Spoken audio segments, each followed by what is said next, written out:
Hello বন্ধুরা, ঘুম থেকে এই মাত্রই উঠলাম। উঠে আগে বিছানাটা তুলে নিচ্ছি। আর আজকে হচ্ছে রোববার, আর আজকে আমাদের দোকানে হালখাতা, তার সাথে সাথে হচ্ছে আজকে কিন্তু রথযাত্রা। হালখাতা বলতে আজকে আমাদের দোকানে হচ্ছে গণেশ পুজো, আজকের থেকে হালখাতা শুরু হবে।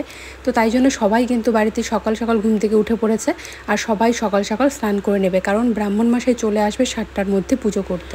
তো বুঝতেই পারছো কত তাড়াতাড়ি সব কিছু রেডি করতে হবে। তো আমি এদিকে হচ্ছে ঘরটা গুছিয়ে ভালোভাবে ঘরটা ঝাড় দিয়ে রান্নাঘরের কাজকর্মগুলো করে ফেলবো, আর মা এদিকে স্নান করে পুজোর কাজগুলো করবে, তাহলে সব কিছুই তাড়াতাড়ি হয়ে যাবে।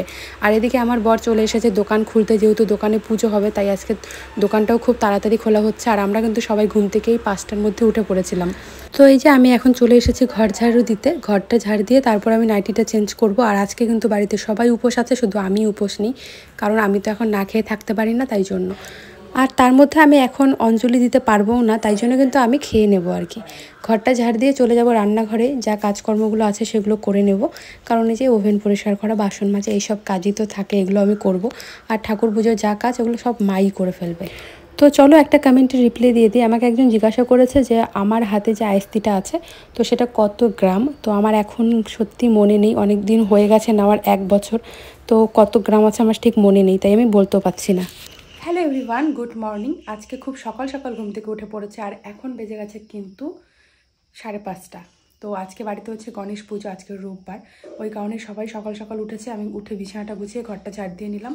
তো চলো এখন হচ্ছে যাব ব্রাশ করতে, ব্রাশ করে এসে বাসি নাইটিটা চেঞ্জ করে তারপর তোমাদের সঙ্গে দেখা হচ্ছে।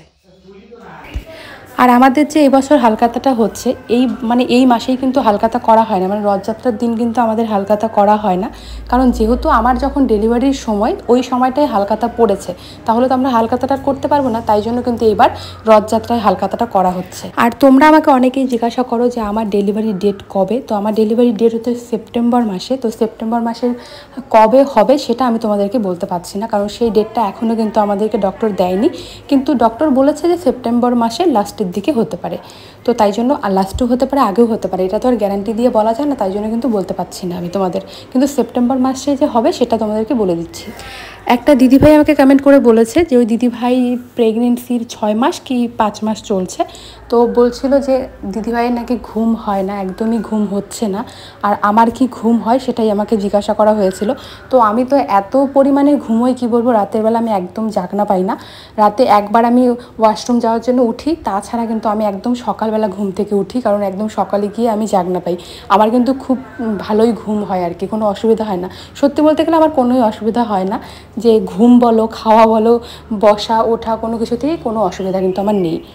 তো এই যে এখন আমি ঘরে চলে এসেছি, আর দেখো কতগুলো জামা কাপড় ছড়িয়েছিল সোফার উপর, এখন এগুলো ভাঁজ করে নিচ্ছি। আর কালকে এই শাড়িটা পরে আমি ভিডিও করেছিলাম, তো শাড়িটা ভাঁজ করা হয়েছিল না, ভিডিও করে আর ভালো লাগছিল না, শাড়িটা সোফার উপর রেখে দিয়েছিলাম। তো যে আজকে শাড়িটাও ভাঁজ করে নেবো, তার সাথে কিছু জামা কাপড় ছিল সেগুলোও ভাঁজ করে নিচ্ছি। আমি না রোজ আমার জামা কাপড় গুছোই, মানে প্রত্যেকটা দিন, তোমরা বুঝতেই পারো আমার ভিডিওগুলো দেখলে। জানি না কোথা থেকে এত এত নাইটি বের হয়, দিনে হয়তো 2টো নাইটি পরি, কিন্তু 4-5টা করে নাইটি কোথা থেকে বের হয়ে যায় আমি সত্যি জানি না। দেখতেই পাচ্ছ আমি কতগুলো নাইটি ভাঁজ করলাম। আর আমাকে একজন জিজ্ঞাসা করেছে আমি যেই প্রোটিন পাউডারটা খাই সেটা কি বাংলাদেশে পাওয়া যাবে। তো আমি একটা কথাই বলবো, আমাকে ডক্টর যেই মেডিসিনগুলো দিয়েছে তোমরা প্লিজ আমার মেডিসিনটা দেখে কেউ খেও না, কারণ এটা যেহেতু একটা প্রেগনেন্সির ব্যাপার, এখানটা কিন্তু কোনো রকম রিস্ক নেওয়াটা উচিত না। ডক্টর তোমাকে যেটা সাজেস্ট করবে তুমি সেটাই খেও। আমার ট্যাবলেটগুলো দেখে বা আমার প্রোটিন পাউডার দেখে কিন্তু তুমি খেয়ে নিও না, কারণ সবার শরীরের ধাপটা একই রকম না, সবার কিন্তু সব মেডিসিন শ্যুট করে না। তো এদিকে অনেক কথা বললাম, কথা বলতে বলতে এদিকে চা খাওয়া হয়ে গেছে, আর আমি স্নান করে ঘরে চলেও এসেছি। আর এদিকে আমার শাশুড়ি মা দেখো একদিকে পায়েস বসিয়েছে, আর এদিকে আঠা মেখে নিচ্ছে, লুচি বানাবে। তো যে পায়েসের দুধটা এদিকে বসিয়েও দিয়েছে। তো মা হচ্ছে এদিকে পায়েস বানিয়ে তারপর এখানে ঘট বসাতে হবে, দোকানে যেহেতু পুজো হবে, কলা গাছ দিয়ে ঘট বসাতে হবে। আমের পল্লব, এই যে আমার বর এদিকে আমের পল্লব দুটো নিয়ে আসলো, তখন সিঁদুর লাগানো হচ্ছে। তো আমি তো এইসব কাজ করতে পারবো না, আর এবার কিন্তু পুজোটা আমার বর দিতেও পারবে না, কারণ তোমরা দেখেছো জ্যৈষ্ঠ মাসে আমাদের বাড়িতে যে শিব পুজো হয়েছিল তখন কিন্তু আমার বর শুধু অঞ্জলি দিয়েছিল, পুজোর কাজ করতে পারেনি, কারণ ব্রাহ্মণ মশাই বলেছে আমার বর এগুলো করতে পারবে না, শুধু অঞ্জলিটাই দিতে পারবে। তাই জন্য কিন্তু এবার পুজোটা আমার শ্বশুরমশাই করবে। আর আমার বর শুধু এগুলো মানে ঠিক করে দিচ্ছে, যা যা লাগবে না লাগবে সব ঠিক করে দিচ্ছে, কিন্তু পুজো দিতে পারবে না, ও শুধু অঞ্জলি দিতে পারবে। আর এদিকে দেখো সব কিছু কিন্তু রেডি হয়ে গেছে, ব্রাহ্মণ মশাই চলেও এসেছে, আর এদিকে পুজোতে বাবা বসেও পড়েছে।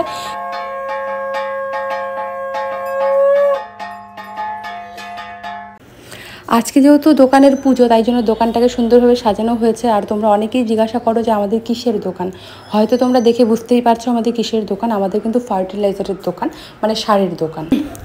এদিকে পুজো হয়ে যাওয়ার পর এই যে যজ্ঞ করছিল, হোম করা নাকি ভালো, তো যজ্ঞ হয়ে গেছিলো। আর যজ্ঞ হওয়ার লাস্টের দিকে আর কি, মানে কলা দিতে হয় আগুনে, তো সেটাই দিচ্ছিল। তারপর পুজো কমপ্লিট হয়ে যাওয়ার পর এদিকে আমার শাশুড়ি মা সবাইকে হচ্ছে প্রসাদ দিয়ে দিচ্ছিল, মানে যারা দোকানে কাস্টমাররা আসছিল, আশেপাশের বাচ্চা কাচ্চারা, তাদের সবাইকে প্রসাদ দিয়ে দিচ্ছিল। আর আজকের থেকে তো আমাদের দোকানে হালখাতা শুরু, সবাইকে মিষ্টি দেওয়া হবে এগুলোই, তারপর ক্যালেন্ডার এগুলো দেয়, যা হয় আর কি হালখাতায়। তো এই যে তারপর আমি বসে পড়েছি এখানে, প্রসাদগুলো মানে ছোট ছোট প্লেটে বেরিয়ে নিচ্ছে। আমি, বাবা আর আমার বর তিনজনই খাবো। আগে বাবাকে দিয়ে দিচ্ছি, তারপর আমরা তিনজন, মানে আমি, আমার বর, আমার শাশুড়ি মা, তিনজন একসঙ্গে প্রসাদ নেবো আর কি। তো এই যে বাবাকে এদিকে প্রসাদ দিয়ে দিলাম। আর প্রসাদের মধ্যে আজকে আছে মোদকের লাড্ডু, কারণ গণেশ ঠাকুরকে তো মোদকের লাড্ডুই দিতে হয়, গণেশ ঠাকুরের প্রিয়। আর সন্দেশ, মিষ্টি, তারপর হচ্ছে মানে 2 রকমের মিষ্টি ছিল, তারপর পায়েস, লুচি আর শসা মানে ফল, এগুলো ছিল। হ্যালো বন্ধুরা, তো পুজো কমপ্লিট হয়ে গেছে। এখন আমরা সবাই প্রসাদ খেয়েও নিয়েছি, আর যারা যারা এসেছিল সবাইকে প্রসাদ দেওয়াও হয়ে গেছে। আর এখন কিন্তু বাজে মাত্র 10:30, তো বুঝতেই পারো খুব সকাল সকাল কিন্তু পুজো হয়ে গেছে। আর যারা যারা এসেছিল সবাইকে সকাল সকাল প্রসাদ দেওয়া হয়ে গেছে, মানে যারা দোকানে এসেছিল, তারপর আশেপাশের 2টো বাচ্চাকে। তো চলো এখন হচ্ছে আমি শাড়িটা চেঞ্জ করব, কারণ খুব অসহ্য লাগছে, শাড়ি পরে বেশিক্ষণ থাকতেই পারি না এখন। তো শাড়িটা চেঞ্জ করে নাইটি পরবো, তারপর আমার একটু শান্তি লাগবে। আর এদিকে ভাতের জল বসিয়ে দিয়ে এসেছি, কারণ এই মিষ্টি জিনিস খেয়ে না ভালো লাগে না ভাত না খেলে। তো ভাত, আলু সেদ্ধ বসিয়ে দিয়ে এসেছি, মানে আলু, সয়াবিন, পটল দিয়ে একটা সবজি হবে। আর কি কি রান্না হয় জানি না, আজকে তো নিরামিষই খেতে হবে, কারণ যেহেতু বাড়িতে পুজো। আর আজকে রথযাত্রা, তো শুভ রথযাত্রা, তোমাদের সকলকে অনেক অনেক শুভেচ্ছা।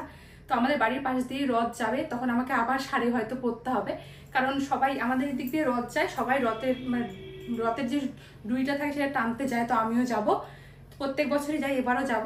এবার কিন্তু অনেক দূর যাব না, প্রত্যেকবার অনেকটা দূর যাই হেঁটে হেঁটে। তো এবার শুধু বাড়ির সামনে থেকে আর কি টেনে বাড়ি চলে আসবো, প্রণাম করতে যাব আর কি। তো চলো পরে দেখা হচ্ছে, শাড়িটা একটু চেঞ্জ করে একটু রিল্যাক্স হয়ে নিই তারপর। আমার শরীরে এখন কোনো অসুবিধা নেই, কিন্তু আমি বেশিক্ষণ হাঁটাহাঁটি করতে পারি না। হাঁটাহাঁটি করলে তো এখন আমি একটু ক্লান্ত হবই, তাই না, যেহেতু 8 মাস প্রায় শেষের দিকেই। তো তাই জন্য হচ্ছে আমার না খুব ক্লান্ত লাগছিলো শরীরটার, মিষ্টি খেয়ে তো আরও খুব খারাপ লাগছিল। তারপর মায়ের দিকে হচ্ছে ঘি ভাত রান্না করেছিল, মানে ঘি ভাত বলছে, আলু সেদ্ধ ভাত। তো আমি ঘি দিয়ে আলু সেদ্ধ দিয়ে মানে ভাতটা খেয়ে নিয়েছি। মা বললো তুমি সেদ্ধ ভাত খেয়ে নাও, পরে তরকারি রান্না করবো তখন খেও। তো এদিকে মা রান্না করছিল, আর আমি কিন্তু এদিকে সেদ্ধ ভাত খেতে বসেছি। আর আমার ঘি ভাত খেতে দারুণ লাগে। আমি তো শুধু ঘি দিয়ে ভাত খেয়েছি, ঘি আলু সেদ্ধ দিয়ে। আর এখানে দেখো রান্না হয়েছিল পটল, আলু, সয়াবিনের তরকারি। আর এখানটা হচ্ছে ঝিঙ্গে, আলু, তারপর হচ্ছে শোলা কচু, সব কিছু দিয়ে একটা ঘ্যাট করা হয়েছে। তো আজকে যেহেতু নিরামিষ, তো এই রান্নাবান্না আজকে কিন্তু হয়েছে। খাওয়া দাওয়া করে আমি টানা একটা ঘুম দিয়ে দিয়েছিলাম। তারপর ঘুম থেকে উঠেছি, কারণ ঘুমোচ্ছিলাম আর ভাবছিলাম যে আমাদের বাড়ির সামনে দিয়ে রথ যাবে, রথ টানতে হবে, এটা ভেবে ভাবছিলাম তাড়াতাড়ি ওঠ ওঠ, নিজের মনকে বলছিলাম ওঠ, রেডি হ রেডি হ। তারপর ফাইনালি এই যে উঠেই পড়েছি, এখন একটু রেডি হয়ে যাব রথ টানতে। তো বন্ধুরা আমি একটু ঘুমিয়েছিলাম, ঘুম থেকে উঠে যে রেডি হয়ে গেছি। আর এই যে আমার হাতে দেখো লটকো। তো আমরা এখন হচ্ছে রথ টানতে যাব জগন্নাথ ঠাকুরের। তো জগন্নাথ ঠাকুরকে তো লটকো দিতে হয়, তাই জন্য লটকো আর হচ্ছে এখানটায় কলা নিয়েছি। তো চলো যখন যাব তখন তোমাদের সঙ্গে শেয়ার করবো। তো চলো ব্লগটা দেখতে থাকো। আমার বর যেদিন ওই রেড কালার গেঞ্জিটা পরে সেই দিন আমি হচ্ছে ভিডিও করি, আর যেদিন অন্য গেঞ্জি পরে ভিডিও করি না, তাই ভাবলাম আজকে একটা ভিডিও করি, বুঝলা। কারণ যেদিন তুমি এই সেন্ডো গেঞ্জিটা পরো লাল কালারের, ওই দিনই ভিডিও করি। তো এই যে বাড়ির সামনে রথ চলেও এসেছে, দেখতেই পাচ্ছ দূরে। কিন্তু কি বলবো, এবার না অনেকটা দেরি করে এসেছে, 5:30 পার হয়ে গেছিলো, প্রায় 6টা বাজে ভাব। ওই সময় হচ্ছে রথটা এসেছিলো।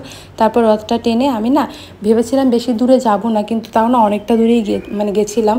তারপর তো আমার বললামই, এখন আমার বেশিক্ষণ হাঁটলে খুব ক্লান্ত হয়ে যাই, খুব খারাপ লাগছিল শরীরটা। বাড়িতে এসেই সোজা শুয়ে পড়েছি, মানে একদম ভালো লাগছিল না। আজকে অনেক হেঁটেছি, কারণ বাড়িতে পুজো হয়েছিল, সকালেও অনেকক্ষণ হেঁটেছিলাম, তারপর রথ টানতে গেছি তখনও অনেকটা হেঁটেছিলাম, তো ক্লান্ত হয়ে গেছিলাম।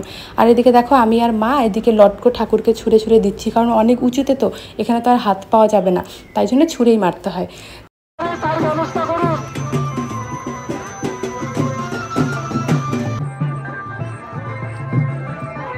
হ্যালো বন্ধুরা, রথ ট্রেনে এইমাত্র ঘরে আসলাম। এখন বেজে গেছে 6:45, আর ভীষণ ক্লান্ত হয়ে গেছি, কারণ এখন না বেশি একটা হাঁটা যায় না, একটু হেঁটেছি তাতেই আমার মানে কি বলবো হাঁপসে গেছি, খুব খারাপ লাগছে শরীরটা।